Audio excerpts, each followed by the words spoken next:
Rich Vogler headed for victory one more time on ESPN. Is absolutely incredible the number of times that this man from right here in the Indianapolis, Indiana area is able to take the checkered flag. And he will add one more victory to his total in his quest to become the winningest driver ever in USAC competition. There is the checkered flag for Rapid Rich. He gave him the white flag, and he's coming around now to win his first ever Calvin Classic race. He's coming off the corner now. There, the checkered flag drops on Rich Vogler. Show goes on as the old times come in, the summers are gone. Still without you, the show goes on. We dedicate tonight's telecast to the memory of Rich Vogler.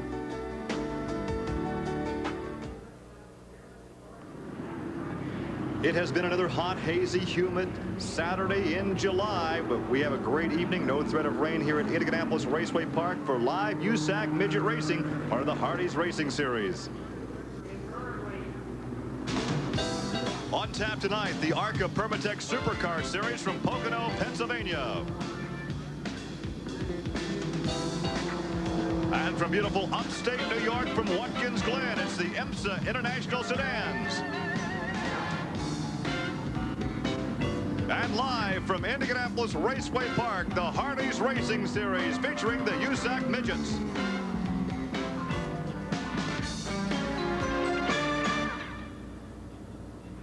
Hi everybody, I'm Gary Lee alongside Larry Rice. We'll be joined momentarily in the pit area by Marty Reed. Larry, in one fashion or another, Rich Vogler touched all of our lives. As racers, we have competed against him. As broadcasters, we have talked about him. As race fans, we have cheered for him. And no one has won more races on ESPN over the last decade than Rich Vogler. We feel as though we have lost a member of the own family. Well, it's definitely going to be a void, Gary. He was there. He was at every race. He raced all over the Midwest, all over the country.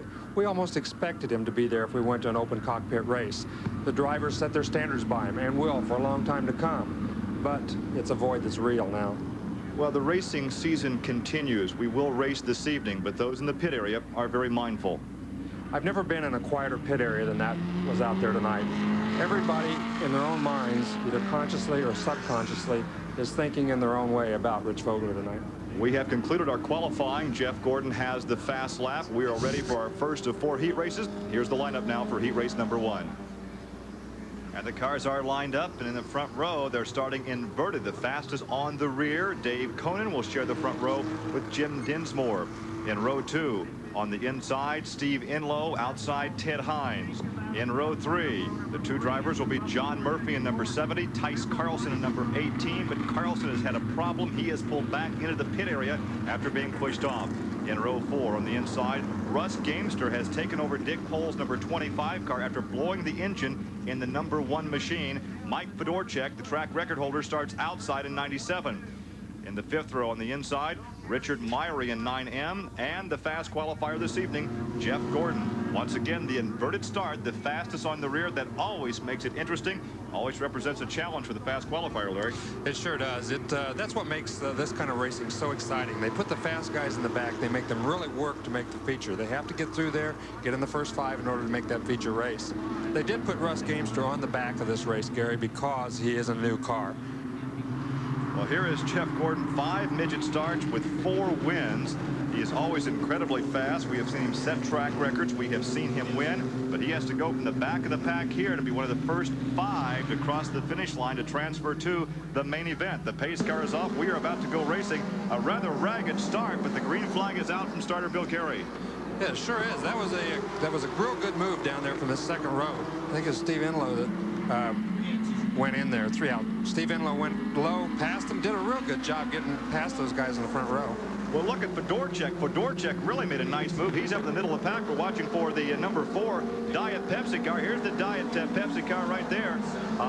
Gordon right behind the munchkin of Fedorchak, and he makes a move to the low side, going almost 3 abreast into turn 1. It's real crowded down there, Gary. I'll tell you, those guys are real close. There's 3 abreast almost right now coming off there. There they go, 3 abreast right down the back straightaway. But Jeff Gordon had his line. He knew where he wanted to go, and he went right on past those guys. Well, that is the Beast chassis number 4, owned by Raleigh Helmling out of Vincennes, Indiana, driven by Jeff Gordon. He makes a move down the inside of Ted Hines, and he'll move up to the 3rd position.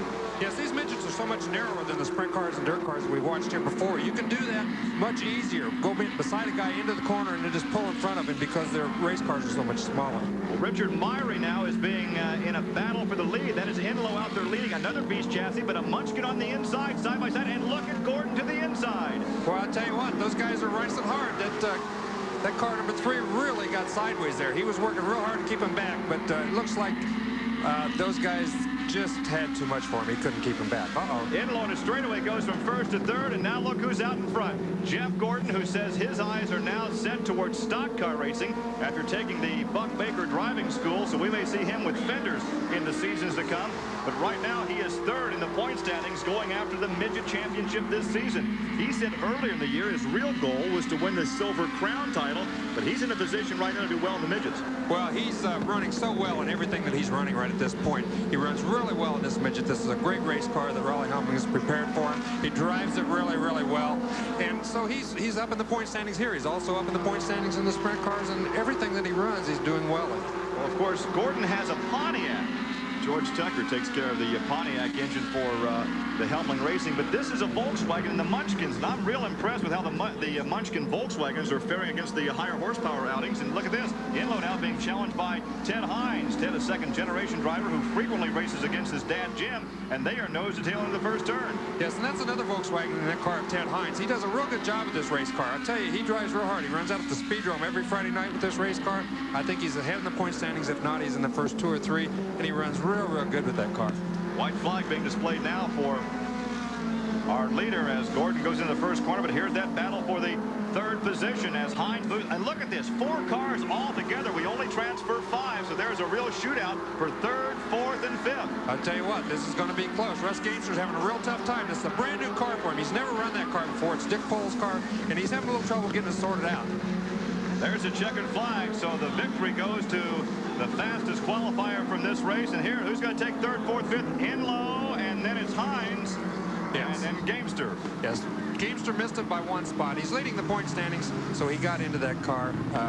We take the top 5 tonight. Oh, that's right. That was 5th place, so he would, I believe he finished 5th in that one. No, I think not. I think not, Gary. I think that maybe Ted Hines. No, you're right. He was 6th. Yeah. Ted Hines was the 5th position. Again, Runs Gamester driving the car that is normally driven by Dick Pohl, but Gamester, the defending national midget champion, trying to go for 2 championships in a row and be the first driver in 14 years to accomplish that since Sleepy Tripp did it back in 75 and 76.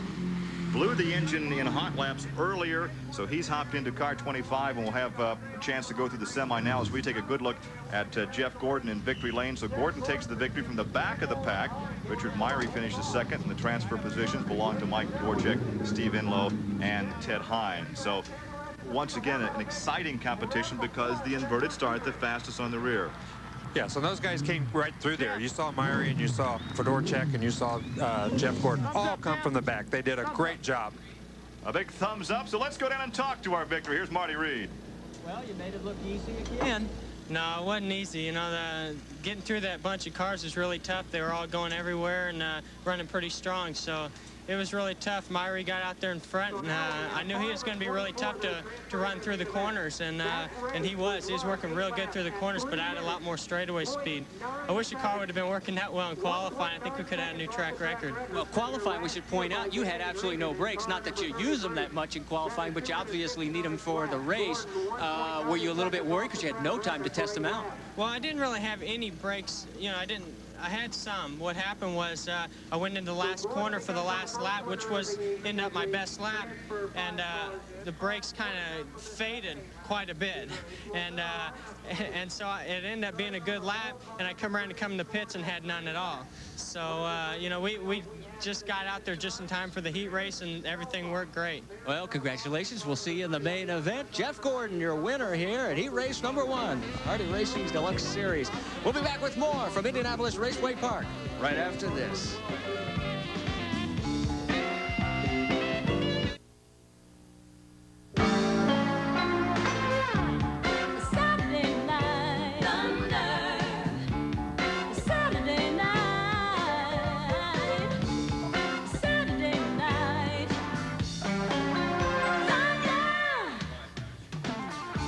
back live at Indianapolis Raceway Park, and they have rolled away for heat race number 4. Once again, our format calling for 4 heat races, 1 semi, and a 30-lap main event. And as we've mentioned before, Larry Rice, the heat races are inverted, the fastest on the rear, which makes for a special challenge if a driver qualifies well. But we have seen so far this evening those that have qualified well coming from the back of the pack to win.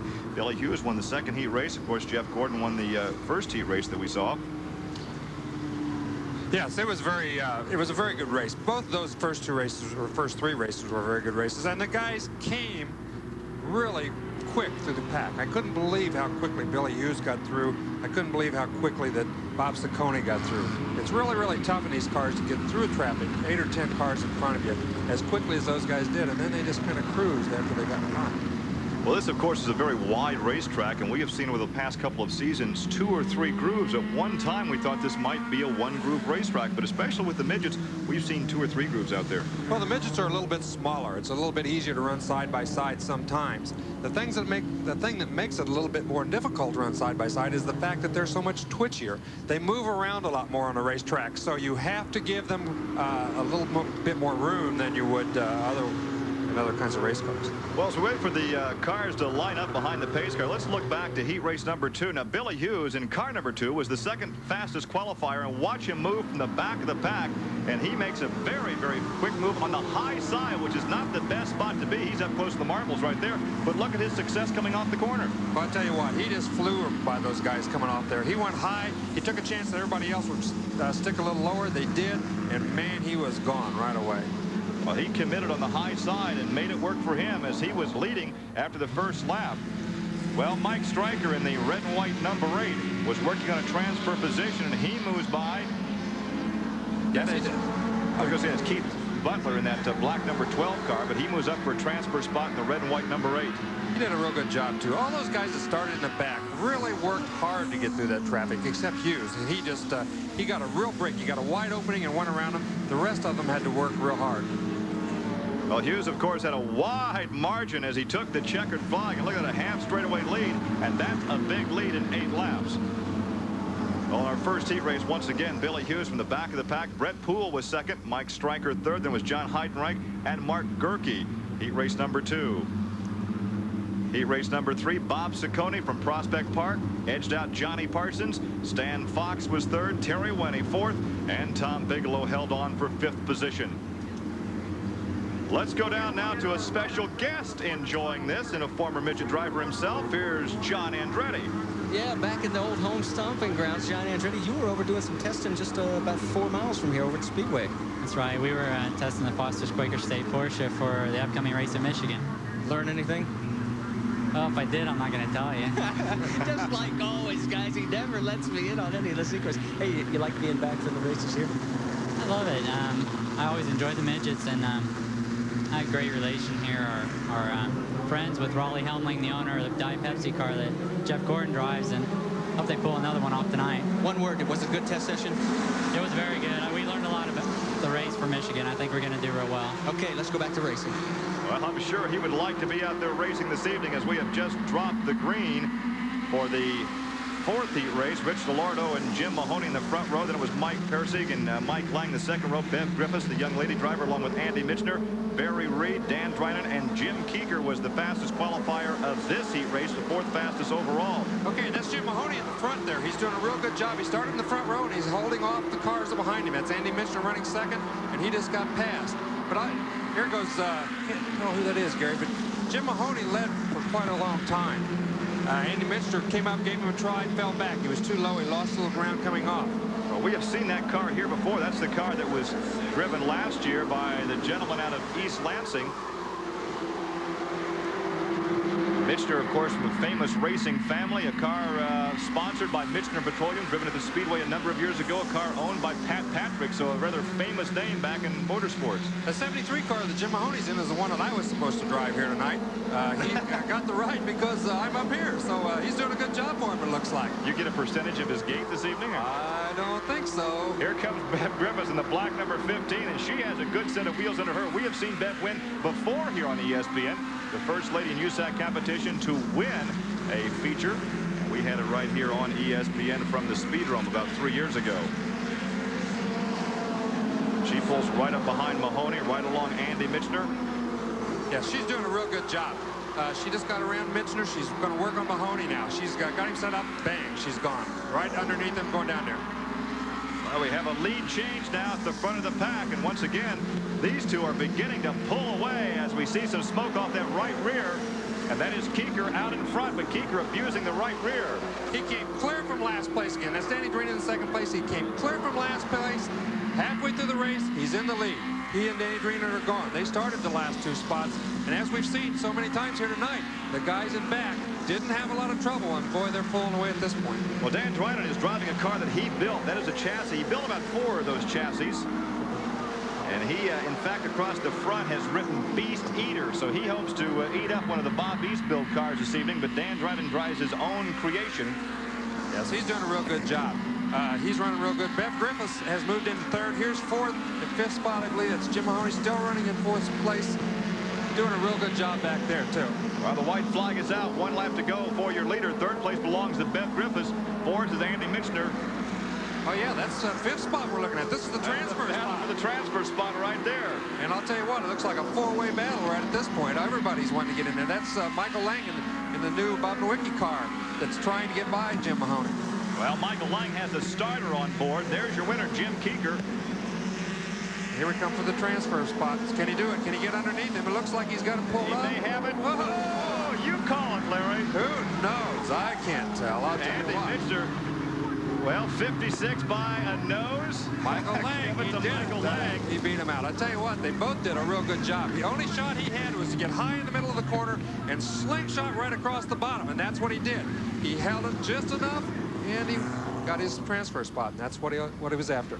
Well, we're going to look once again, and that's about as close as you can come without going to a photo to determine who won it. Now, here he is, once again calling as he makes this move down the backstretch. Okay, he's following Jim Mahoney into the corner here. You can see he moves up right behind him. He didn't want to get in real low because he wanted to take this slingshot coming off. He gets a little bit higher than Mahoney, and right here in the middle of the corner, he cuts right for the bottom. He cuts the corner. He makes it a lot shorter going down there. It's a lot flatter, but it's a lot shorter, and he pulled it off. He kept his momentum up just enough as they get to the line to beat him out. Boy, I'll tell you right there it is. That was a good call. Whoever made it, I couldn't have made that call. Well, 3 feet. Now, Andy Michener finished 4th in that 32 car. We mentioned that was the car that Jack Calabrese drove here last year and won with.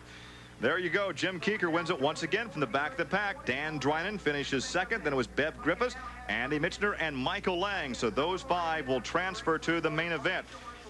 And let's go to the pit area now once again. Here's Marty Reed. Well, we're down with Jim Keeker. I'll tell you what, you shot from the back of the pack and one heck of a good performance. Well, we had a little mystery in some of the warm-ups today. We had a couple things to break on, so we weren't quite sure where the car was going to go. But Bill Marvel here told me if I won this thing, I could get one of these neat orange Hardee's hats, so I had to have one. Does the hat fit? Fits great. Well, then maybe you get to wear it again in the main event. Thanks a lot. Thanks to my sponsor, 6R. Okay.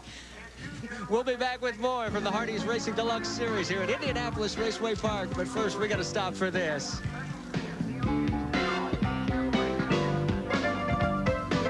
Lost for the first time this season on a super speedway. We are ready for the semi here. Live action, USAC Midget style from Indianapolis Raceway Park. Barry Reed and Russ Gamester in the front row. In the second row, we have Mike Mason and Tice Carlson. Row 3 on the inside, Mel Kenyon, a 7-time midget champion. Outside, John Murphy. In the fourth row on the inside, John Myers. Outside, Keith Butler. Sharing row 5, we have Bobby Allen and Mike Persig. In the sixth row on the inside, George Wilkins. Outside, Jim Mahoney. Row 7, Jim Dinsmore and John Horbers. In the 8th row, Susan Spencer, one of 3 young ladies here this evening, and Rich DeLorto. In the 9th row, Maristelle Fox and Phil DeMario. Well, Russ Gamester, going after a 2nd straight USAC Midget title, is in a very unfamiliar race car this evening. He broke his car as #1, so with 11 starts and 9 top 10 finishes, he could go after once again. He has the points lead, but right now he starts in the Dick Pole machine on the outside of the front row. Yes, he got into the lead very quickly coming off here. I think he learned something from that heat race. He got a real good start. Barry Reed had an awful start for some reason. He just couldn't get going coming off the 4th turn. And Russ Gamester just took right off and was gone. Russ Gamester, of course, has the points lead. We have a car against the wall already. Yeah, we can't tell who that is, but somebody did get into the fence coming off turn 4. It looks like he bent the front axle. Oh, there's Bobby Allen. Bobby Allen, he has stopped on back the track coming off the second corner. And once again, we cannot pick up a number on that dark car that's parked against the outside wall. Okay. I believe that might have been John Volber's. I don't see him coming past, and he has a black car like that. Bobby Allen, he must have gotten together and had a little problem. Volber's would be in the 90 car. Bobby Allen in the white number 8, and we still very difficult to pick up the number on this race car. One of the Raceway Park track officials over there, obviously he is okay. Yeah, that's it. Yes, there it is. That's very difficult to pick it up off the front, but from that shot there we can see Mike is okay. He's a pretty new guy. He's just started racing this year. He's been doing a real good job out at the Speedrome on Friday nights here in Indianapolis. You can't tell what happened here, but obviously when he got into the fence, he bent the front axle real bad, or broke some of the Nerf bars and radius rods or whatever, because that right front wheel is laying way back in the middle of the race car. Well, you can see Volber's is outside the concrete wall now, about to take the helmet off. And you mentioned Indianapolis Speedrome. We have televised many USAC midget races there. They race there on Friday evenings. And of all things, you're a USAC official. A race driver, a commentator, a USAC official. That sounds like a conflict of interest to me. A jack of all trades, master of none, Gary. That's just about all it amounts to. But I do enjoy it out there. We've had a good time out there this year. Well, there is the look at car number 25. That is the car normally driven by Dick Pohl, and we have more motorsports coming your way tomorrow from Hockenheim, Germany, the German Grand Prix, Formula 1, and there is the qualifying. You see Ayrton Senna will have the pole in his McLaren. Gerhard Berger will start second, then it's Prost, Mansell, Patrese, and Boutsen rounding out the top 6. Live coverage at 7:50 tomorrow morning. We are still under yellow here at Indianapolis Raceway Park. And that happened on the first lap, so we would go back to a complete restart. The pace car is out. They're now forming up behind the pace car, and that will put Barry Reed in car number 16 back on the pole inside the first row. Russ Gamester will be outside. Mel Kenyon has had trouble all evening, did not make the heat race. Let's find out why, Marty. Well, we're with Mel, and what happened out there? It has been a long night for you. It really has. We've been struggling with this thing all night. It just doesn't want to run down the straightaway, and we keep changing everything, and we haven't found what we need to find. And I thought I'd give it a try there, and hopefully it was going to be right, but it wasn't. It just goes to show that no matter how many years of experience, there are nights that just aren't yours. That's for sure. This night is a night I really would have liked to have made this close to home, and I like to do well for the people here, but it didn't work out that way at all. Maybe next time. Thanks, Mel. Lord willing, it will. A 7-time USAC Midget champion. Mel Kenyon will be a spectator here as we take a look at a full grandstand. There is the press facility at a multi-faceted 320-acre complex here on the west side of Indianapolis and Claremont. Right behind us, we have the drag strip that plays host to the granddaddy of all the drag races, the U.S. Nationals. We also have a 2.5-mile road course here, which is used almost on a regular basis for the Indy cars that test here. Yes, they use this race car almost every day of the summer, whenever the weather permits. Bob Daniels has done a good job keeping him busy, making money with it, obviously, which is very good for the owners. So it's a very nice facility. It has many facets, many uses, and I know they have car shows, they have everything. Well, of course, it's owned by the National Highway Association, but they certainly have not slighted all the oval fans and all the road course fans. And of course, coming up next week, a major motorsports event here, the Kroger 200 for the NASCAR Grand National cars. We're gonna have some Winston Cup drivers here as well, qualifying Friday at 7 p.m. and then Saturday, August 4th, the 200 lap feature. That will be a dandy. They always set a record for attendance for that one. We are ready to go racing now. We'll try once again to start this 15-lap semi-event. The first 4 will then transfer to the main event. Tice Carlson got a good jump there and pulls up behind your leader, who is Russ Gamester. And look at Tyson on the low side. Well, I'll tell you what, he's trying real hard to get by Russ Gamester. Russ Gamester out-qualified him, and this starts straight up. This race starts straight up, the fastest in the front. So if those guys are running faster from the back, then they've really learned something through their heat races or worked on their cars to make them go faster. Tice Carlson started on the outside of the second row and got a real good jump, and right now he is tucked right in behind your leader, and that is Russ Gamester. Russ, your defending midget champion, trying to become the first driver since Sleepy Tripp did it to repeat back-to-back years. Sleepy did it back in 1975 and 76. Yes, he's running real good here. He's running right in the groove. He's going to have to pick it up, though, because Tice Carlson's really working on him hard. He's going after that spot real hard. He can't quite pull it off. He can't quite diamond off. He can't quite get in above him. He just hasn't figured out exactly what he's got to do to get around him yet. But he's going to follow him for a while and figure out a way, and then he's going to make another shot. Well, the first 4 transfer, and here's a battle for 3rd position.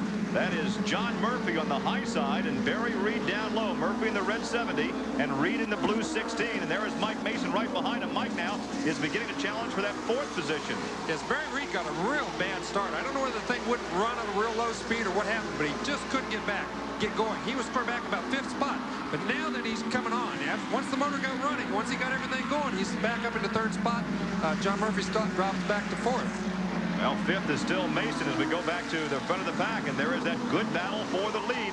They work up to 13-degree banking in turns 1 and 2, and there is a look to the inside by Tice Carlson. Gets a bit loose coming off the corner. Yeah, he finally figured out that might be the spot he could do it. He wanted to get underneath him and try to dive off the corner and get underneath him. Just couldn't quite do it. Oh, Mike Mason's running real good. I'll tell you what, this guy's really surprised me since he's got this brand new car. Well, that's a brand new beast chassis, and he said he can drive it fast. The first outing for the car was at Winchester. He did drive it fast. Had a good run at Salem the very next day. He's a farmer from Ohio, and he likes going fast. I guess the tractors weren't fast enough for him. No, I don't think they're going to run as fast as this thing does. I'll tell you what, he still looks a little ragged. It looks like he's having a little trouble keeping that thing a little bit straight, but he's still running fast. Well, 2 great races going on this evening, 1 for the lead and 1 for the 4th and final transfer position. We are now back with the leaders, and that is Russ Gamester. Takes it off the corner down the backstretch, and look at this, he gets by. Mason has moved to 4th, and Murphy drops to 5th. Now back to the leaders, and look at this on the inside. There goes Carlson. Smoking the tires, he got it. He got him. I'll tell you what, he did a great job. I'll tell you what, that is a much, much tougher pass than it looks like up here. I'll tell you what, when you're down there sliding that thing sideways and trying to keep it going forward all at the same time, it's not that easy to do. How long can you hold your breath? I'll tell you what, he was holding it plenty long until he got clear out to the fence, and he didn't hit the fence, then he was okay. John Murphy rides in the 5th position, and this is the race for that 5th spot right now, and Murphy looks like he's about to lose another position. Yeah. Murphy seems to be having a little trouble. He moved up real good right at the first of the race. I don't know whether he had to put on a soft tire or tires going away or what, but he was running real good. And then all of a sudden, he just started slipping back a little bit. Well, that is Mike Persig, who rides right behind him and now has gone on by. So Mike moves up to the 5th position. Murphy drops the 6th. But remember, if you're not in the top 4, you are out of luck here. And right now, we could have a battle shaping up as the number 1P car moves up on that 7 car Mike Mason. Yeah, Mike's about to go for that final transfer position. Right, he started clear back in 10th spot too, so he's done a real good job moving a long way up in this race. Tice Carlson seems to be doing real well. You got to remember, Russ Gamester has never run that 25 car before, and he's doing a real good job, just really getting familiar with it right now. Well, there's a look at George Wilkins in that 37 car. And John Myers in the 22 car. John, a former USAC Midget Rookie of the Year. And they pull up behind Keith Butler, the racing redhead, who is a fabricator during the week. And look at George on the inside. Oh, they almost get together. Well, I tell you what, those open cockpit cars, when you bump wheels like they just did, it's got to get your attention. And you realize these guys are racing, if nothing else, for pride right now, because they're not in a position to transfer unless the first half of the field is eliminated from an accident or mechanical problems, but they still have their heart in it. A race is a race is a race. You race just as hard for 10th spot as you do for 1st or 2nd spot, and they're going to give it everything they've got all the way around the racetrack. That's why this sport is so great. Everybody tries so hard every second they're in that race car, and it really, really is such a good feeling when you're out there and you know that you're giving your utmost. Well, here again is the battle for the lead, and once again, smoking a right rear. That is Tice Carlson. If he abuses that another 2 or 3 laps, he's going to have to slow down to take care and baby that right rear. Yeah, he's abused it too much. You can see that's the 2nd corner in a row that he's smoked that tire. He's got it real hot. It's going to be real hard to keep that car straight now. So it's going to give Russ Gamester a chance to come up and put a little pressure on him. So he's got it again. See, he's got it so hot. He's got it so hot that it will not stay under him, and then it just burns it more and more every time. Russ Gamester's got a real good chance now, I think, to get around him. Well, this is the white flag lap. Just over a half lap to go. They go by a slower car down the backstretch. A half lap to go, and it looks like Carlson may hang on now. I tell you what, if he blocks him down low, he can hang on, but if he gets that thing sideways, Gamester's going to start sliding sideways now. I tell you what, Gamester, if he'd have felt real comfortable with that car and gone high, On the outside of him, I think he might have had a chance, but it's easy to second-guess a guy. And we saw that earlier this evening, that move off the high side and slingshot by. It's tough to do in a midget here at Raceway Park. Oh, it's tough. It's tough to make any of these passes here at Raceway Park. Believe me, when that guy's out there, he's running fast. It's tough to get around him. Well, Tice Carlson takes the victory here in the semi. Russ Gamester a second. Barry Reed, Mike Mason round out the top 4, and they will be the transfers on to our 30-lap main event. We will remember Rapid Rich Vogler when we come back live from Indianapolis Raceway Park.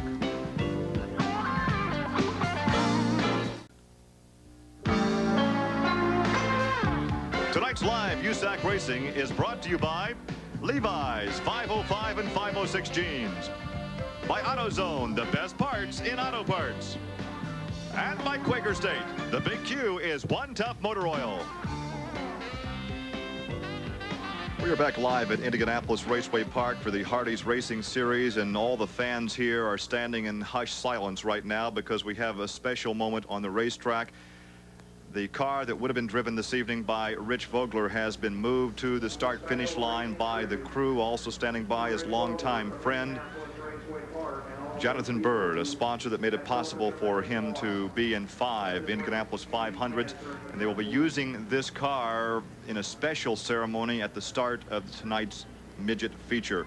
Rich, of course, was fatally injured in that USAC sprint car race 1 week ago tonight at the Salem Super Speedway in southern Indiana, and it was so fitting that he went out as a winner. He was declared the winner when the race was halted after 28 laps.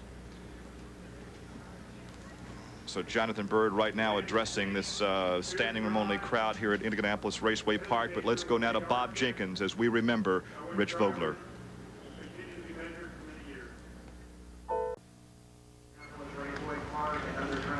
As we come back live to Indianapolis Raceway Park, I think this gentleman echoes the sentiments of all of us. Yes, we will miss Rich. He was spectacular.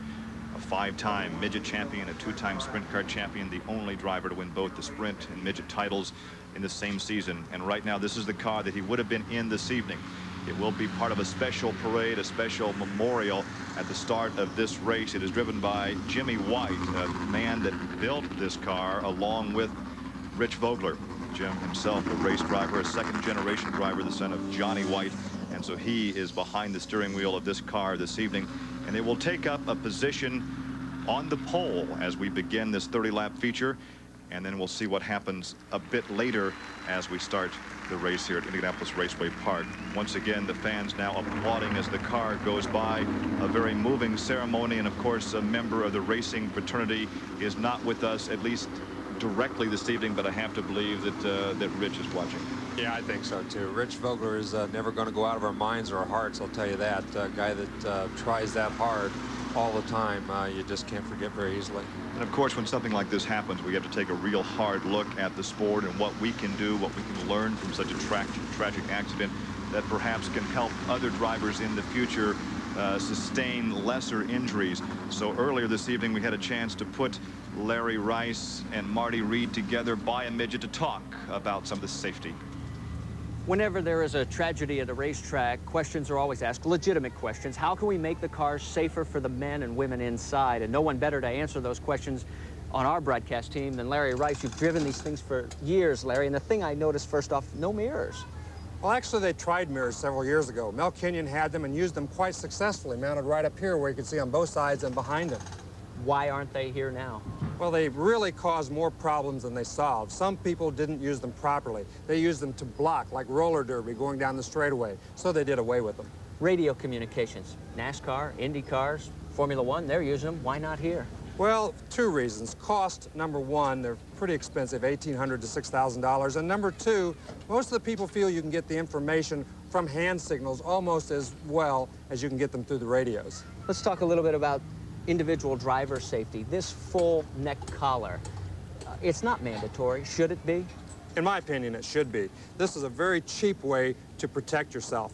We used these originally just regular football collars off of helmets like football players use. The manufacturers have since lined them with flame retardant material and made them specially for us that go under the helmet to keep your helmet from sliding around and hurting you. Let's go into the cockpit itself, the seat construction. This is Mac McClellan's car. He has a design here that is not mandatory with the pad here on the right-hand side and the padding in the back. Is this just the wave of the future, or should this also be mandatory? Well, this is new in the last couple of years, and more guys are going to it because it holds the driver in his area of safety.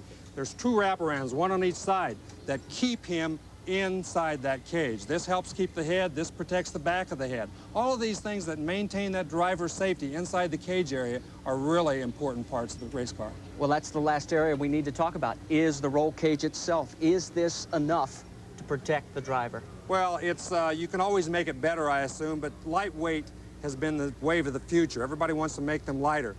The guys that are building these now, I don't think have gone away with the integrity of this roll cage area. They make them lighter in other areas, but as long as they maintain the structure and the strength in this area, that's what's really important to the driver. Well, the one thing we have to remember also is that racing is a very fast and sometimes a very dangerous sport, and no matter how many adjustments and safety modifications you make, there's still always going to be that chance for an accident.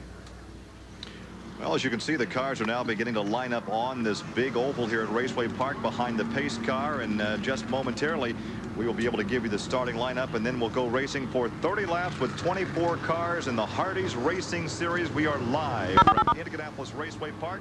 30-lap feature coming up. Stay with us. Back at Indianapolis Raceway Park, where the field is now taking shape behind the pace car. At a time like this, Larry, in the cockpit, what, you look at the gauges, make sure the water temperature's right, oil pressure's okay, last cinch on the safety harness?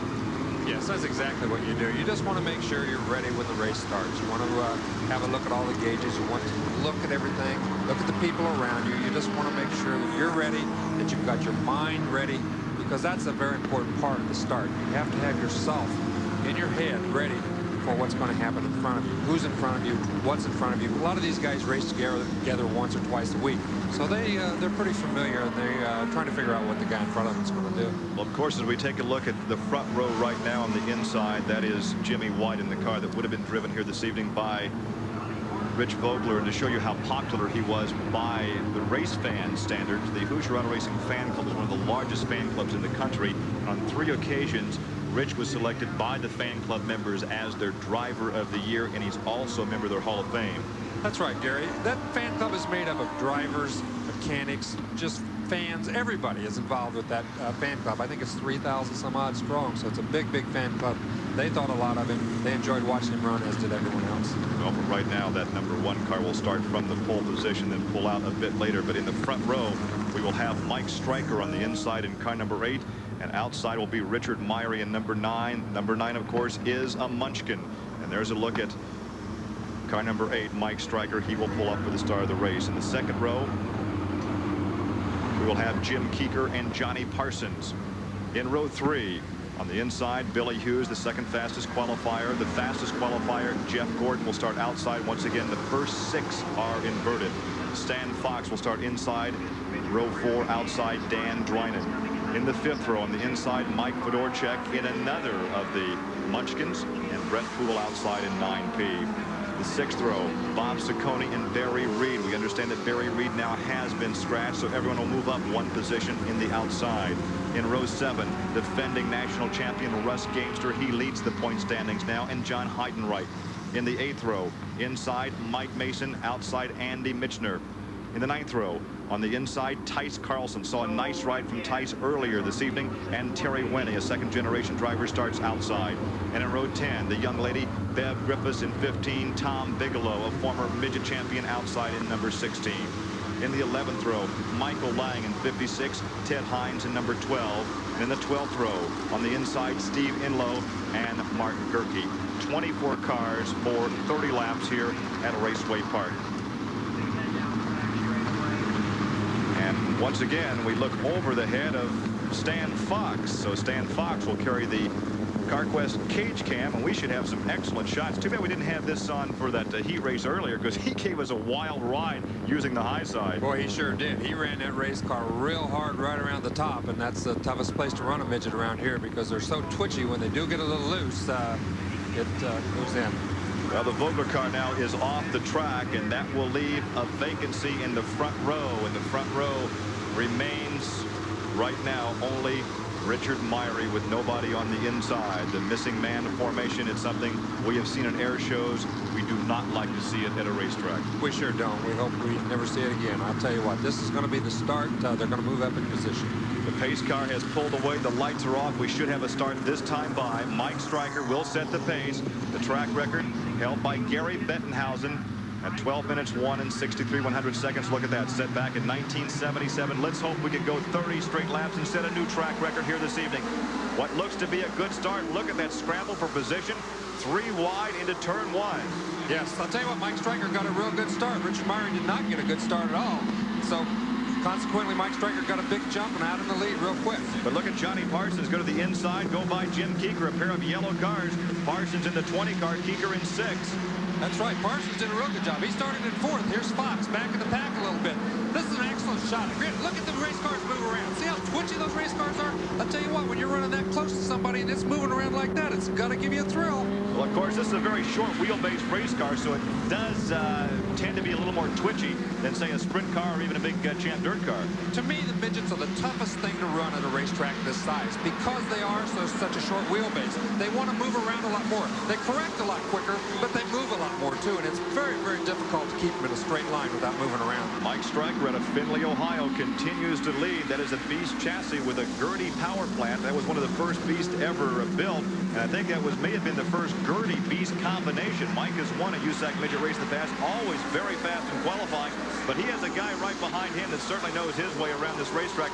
That is Johnny Parsons. Johnny in the past has finished runner-up in the Midget division, has also been a runner-up in the Silver Crown division, but Johnny's still looking for his first national championship. And look at the Munchkin. The Munchkin is going real good. I'll tell you what, for a Volkswagen, everybody talks about the Volkswagen not having as much horsepower, and it doesn't, but boy, oh boy, is that thing working good today. That is Mike Fedorchak. That is one of 2 Munchkins here this evening. That is certainly a crowd favorite and became an instant favorite once we saw it for the first time at Indianapolis Speedrome. And there is Gordon. That is Jeff Gordon in a battle right now for 4th spot. And he goes by Jim Keeker. Gordon in the Delta Faucet's Diet Pepsi car has now moved to 4th position. Man, did you see that? And when Fedorchak went around Mike Stryker, he moved up just a little bit. Mike got a little bit nervous, jerked the car, and really wiggled coming off of 4 and let Fedorchak go. Well, look at Gordon. Gordon is now up to 3rd. I'll tell you what, he's on the move. It's a lot tougher when you're running with cars that are running this fast to get around him. But he's moved up from that 6th spot pretty quickly. He's up to 3rd spot already, and he's working real hard on Mike Stryker right now. Oh, well, he applies the pressure, looks to the inside, may have the pass made as he goes into the first turn. Once again, 13-degree banking here at Raceway Park. He has the pass, and Gordon is up to 2nd. He made that look so easy. I'll tell you what, it didn't look like he even had to work to go around that guy, and I know it's hard to go around a guy running that fast. We saw a look at Fox. We go back to the cockpit with Stan Fox. Now, Stan nicknamed this car Janice after Bob Beast's wife. Now, I want you to know that he has never lost a race on pavement when Janice has been here watching, so the pressure's on this evening because Janice is here. Yes. Here's Heidenreich. He's having trouble with the engine. He's smoking. He's pulling down to the infield out of the race, obviously. Well, he's on the move. He just went around another car, so Fox is trying to uphold the legacy here so he doesn't lose a race. We saw him win at Winchester in this car earlier. Oh, we got a problem up there in turn 1. That is Parsons and Keeker.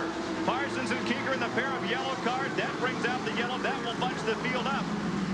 I'll tell you what, once they got hooked together, you're running so fast, you just couldn't get apart. Those are team cars, too. Look at the wheel on Parsons' car. It's way, way back. He hit the wall pretty hard, pushed the front end way, way back. I'm surprised he's still able to drive that thing, as a matter of fact. Geez, look at that. It's clear back in front of the motor. Well, team cars, what do you think as an owner to that? Well, I'll tell you what. Like to see your team cars out there together. They often talk about the Penske guys racing each other and all that kind of stuff in the Indy cars. But I'll tell you what, out here, there's no such thing as team cars. They race. Here we go. They're going in there. Keeker just goes in a little bit too hard. He hits the bumper, and once he gets against the bumper, he can't get loose of it. They try. Oh, boy, they tried real hard to keep the car straight to get loose. They just couldn't do it, though. Well, apparently Keeker had a brake problem. He may be out of brakes. Now, we talked that we don't use a lot of brake at this racetrack. Just a security tap going in, but apparently he didn't even have that. No, evidently he didn't have any at all because he drilled him pretty hard. He drilled him real hard, as a matter of fact. When you hit somebody that hard and get hooked up, why, you can't get loose. We continue under yellow. We will come back to resume this 30-lap feature at Indianapolis Raceway Park.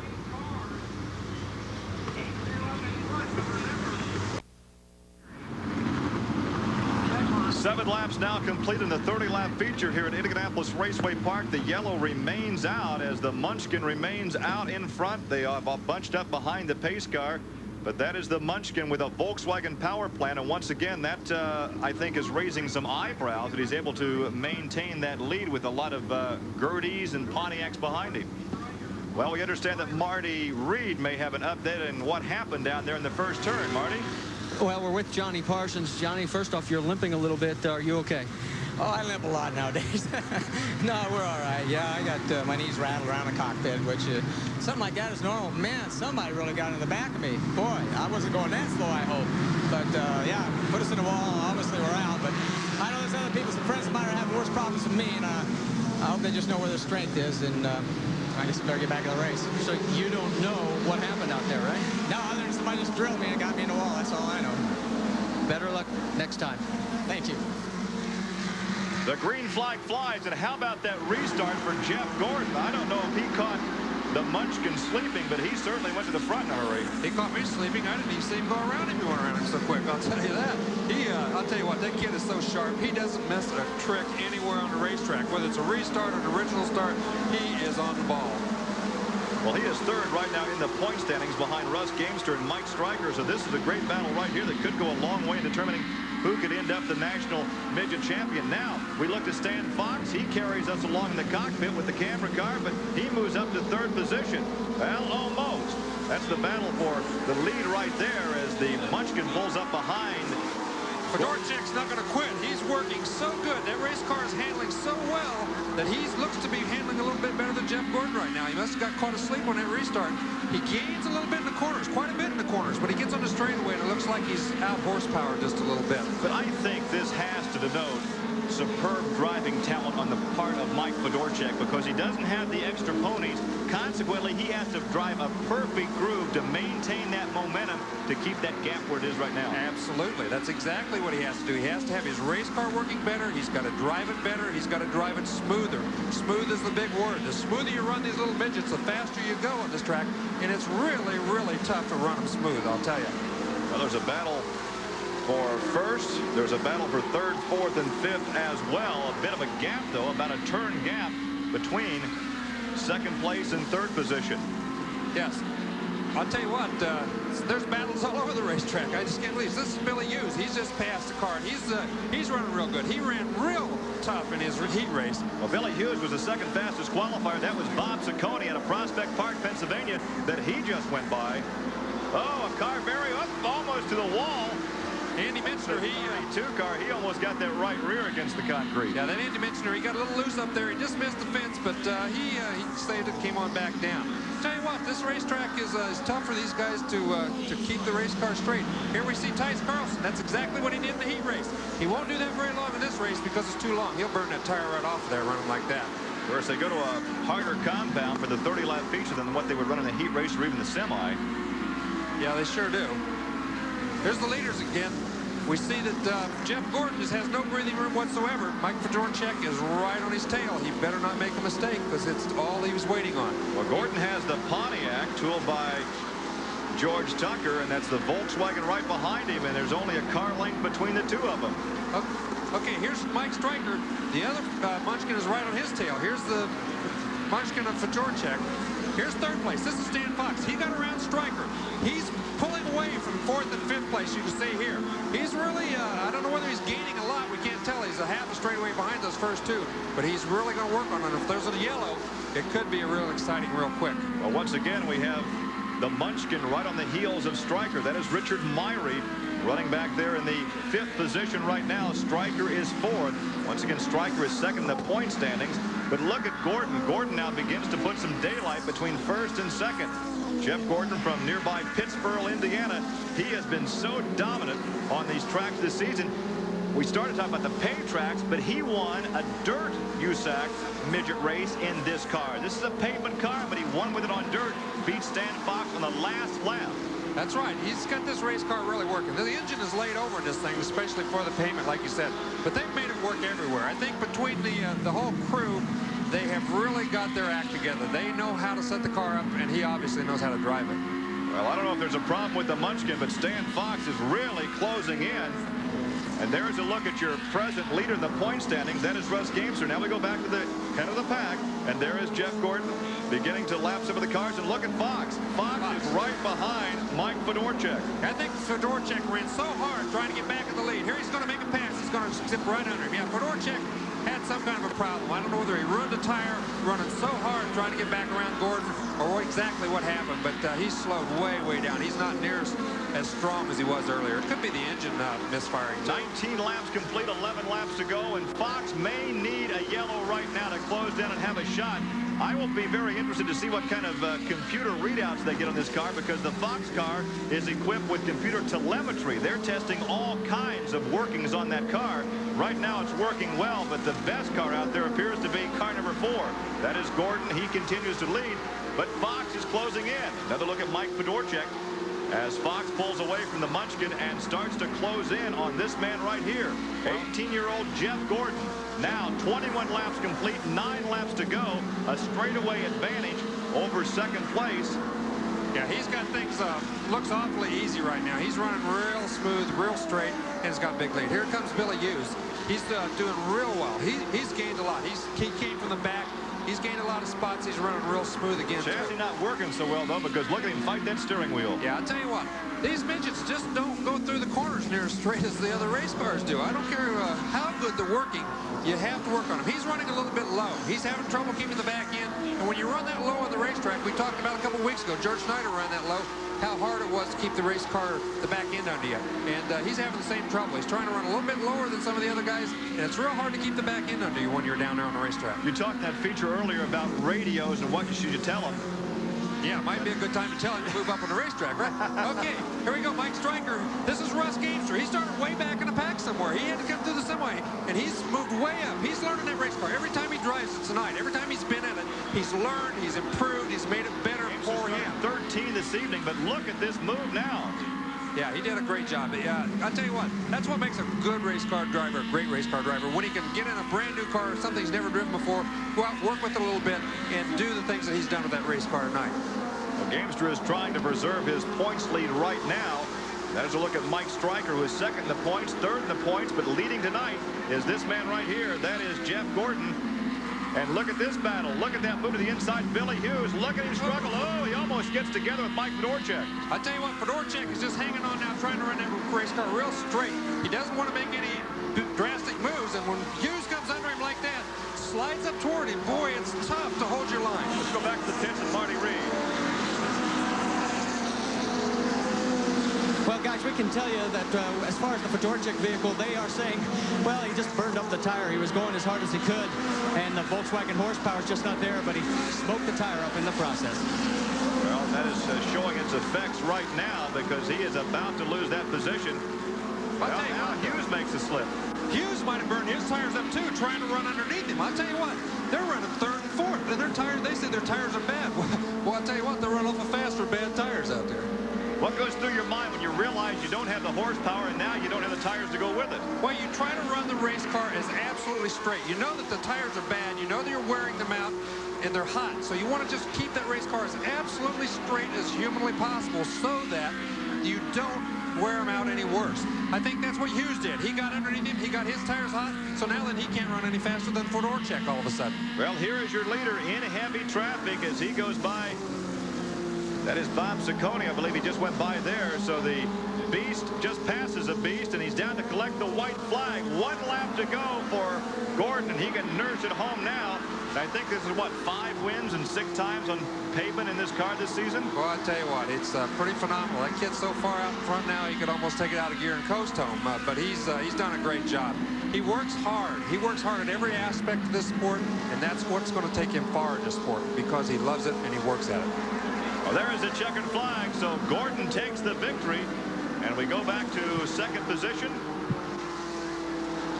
Stan Fox as the battle for third continues, and it looks like the Munchkin will hang on. Fedorchak takes third. Billy Hughes will take 4th position. I'll tell you what, Russ Gamester was 5th. That's a fine ride for Russ. That's a great ride for him. He's got to be real happy coming with a brand new race car, something he never sat in until tonight, coming all the way from the back up to 5th position. I don't think he could be happier. Well, they are setting up victory lane now, and making his parade lap and headed for victory lane is 18-year-old Jeff Gordon. We'll come back to talk to him, but stay with us. More coming your way from Raceway Park.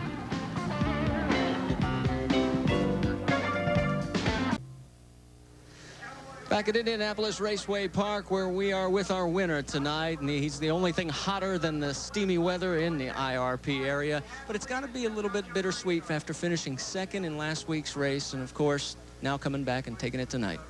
Well, you know, that was his race last week, and you know, he deserved it.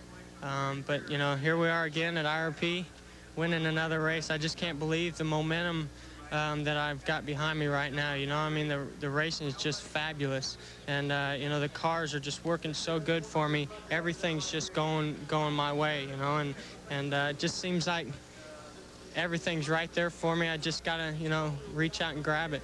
Larry Rice was making comments during the race that, you know, you made the passes look so easy, and he's been there, and he says it's not as easy as it looks. This car definitely makes it easier, but no, it's not easy. You know, our set was really close, but I don't think it was perfect. You know, as you can see, the tires definitely burned up. We were a little bit loose, and I knew that the Volkswagen had a little bit less horsepower on that restart, and I knew as soon as he went, I was on go, you know, and I had a little bit more horsepower and got him down the straightaway. But, you know, there again, I'd just like to thank Diet Pepsi, Delta Faucets, Hoosier Tires, for holding up on that one right there. You going to run at Belleville next week? Definitely. That's a race we've been shooting at all year.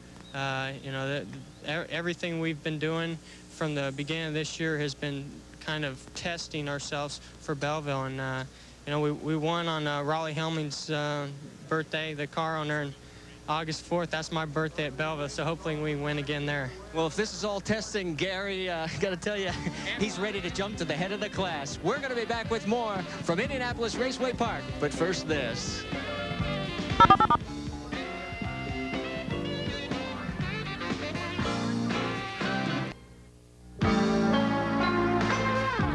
Saturday Night Thunder has been brought to you by Budweiser. Beechwood Age for that clean, crisp taste. This Bud's for you. By Quaker State, the Big Q is One Tub Motor Oil. And by Kawasaki Motors Corporation, USA. Kawasaki, the Good Times Company. We are back at Indianapolis Raceway Park, and once again, the victory goes to 18-year-old Jeff Gordon. The veteran from Wisconsin, Stan Fox, takes 2nd. Then it's Mike Fedorchak, Billy Hughes, Russ Gamester. Those are the unofficial results, and of course we'll come back to wrap it up as we take a look at 6 through 10. Stay with us, more coming your way from Raceway Park.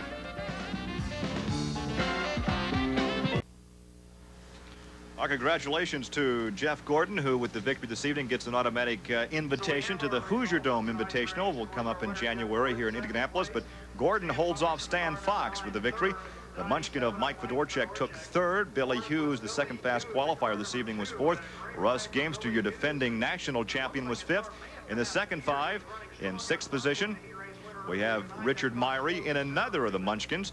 Mike Stryker, Bob Ciccone, Tice Carlson, and Mike Mason. A good showing for the Beast chassis this evening in 5 of the top 10 and 2 of the Munchkins in the top 10 as well. Then we look at Bev Griffiths with a good ride. She finishes 11th. Ted Hines, Tom Bigelow, Steve Enlow, Danny Drynan out of Arizona finishing 15th.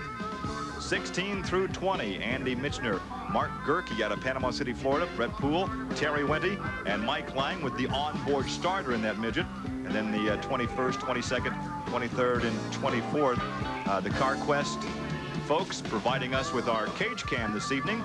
For your nearby CarQuest Auto Parts store, call 1-800-492-PART.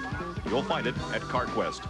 And of course, coming up next, standing by is Dave Marish with baseball tonight. So that's going to wrap it up from Indianapolis Raceway Park. For Larry Rice and Marty Reed, I'm Gary Lee. Thanks for joining us. We'll be here in 2 weeks for more live midget action.